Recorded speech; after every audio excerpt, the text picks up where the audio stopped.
केंद्रीय मंत्रिमंडल ने रोजगार से जुड़ी प्रोत्साहन ELI योजना को मंजूरी दी, जिसका उद्देश्य सभी क्षेत्रों में रोजगार सृजन, रोजगार क्षमता और सामाजिक सुरक्षा को बढ़ाना है।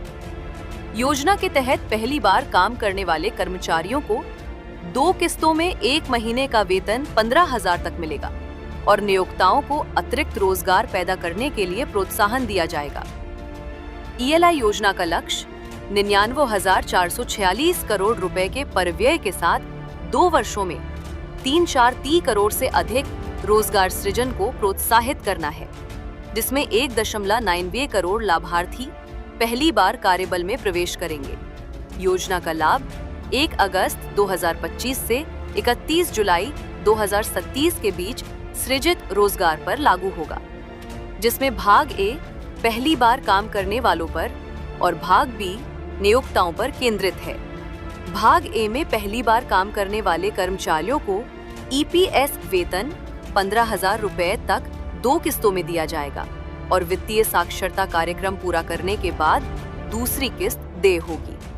भाग बी में नियोक्ताओं को 100,000 तक के वेतन वाले कर्मचारियों के संबंध में प्रोत्साहन मिलेगा, जिसमें विनिर्माण क्षेत्र पर विशेष ध्यान दिया जाएगा।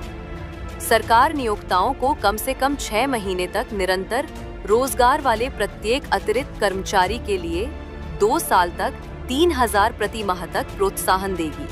प्रोत्साहन राशि के भुगतान हेतु प्रणाली में भाग ए के अंतर्गत पहली बार काम करने वाले कर्मचारियों को DBT प्रत्यक्ष लाभ अंतरण मोड के माध्यम से भुगतान किया जाएगा और भाग बी के अंतर्गत नियोक्ताओं को भुगतान सीधे उनके पैन लिंक खातों में किया जाएगा।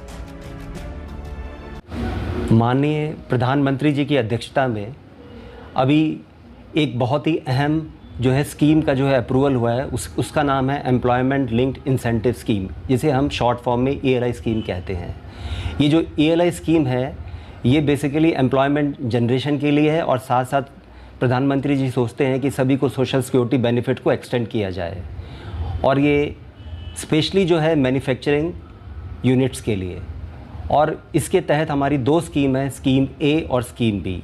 जो स्कीम ए है वो हमारे जो है एम्प्लॉयज़ के लिए है, जो हमारे यहाँ पर फर्स्ट टाइम एम्प्लॉय जो एनरोल होते हैं उनको हम लोग अप टू 15,000 की सैलरी उनको 1 साल में दी जाती है।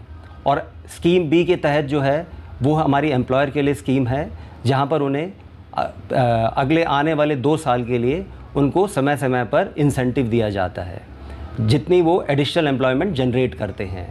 और ये बताना चाहूँगा मैं आपको कि ये जो स्कीम अभी ELI स्कीम अप्रूव हुई है, इसका प्रावधान जो है हमारे बजट में ही 24-25 के बजट में किया गया था।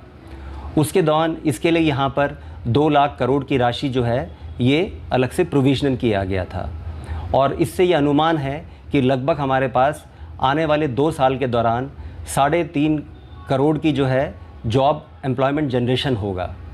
और ये जो स्कीम है ये 1 अगस्त 2025 से लागू होगी और ये अगले 2 साल तक के लिए यानी कि 31 जुलाई 2027 तक होगी। और जो हमारे यहाँ पर मैन्युफैक्चरिंग यूनिट्स हैं उनको एडिशनल 2 साल के लिए और एक्सटेंड किया गया है।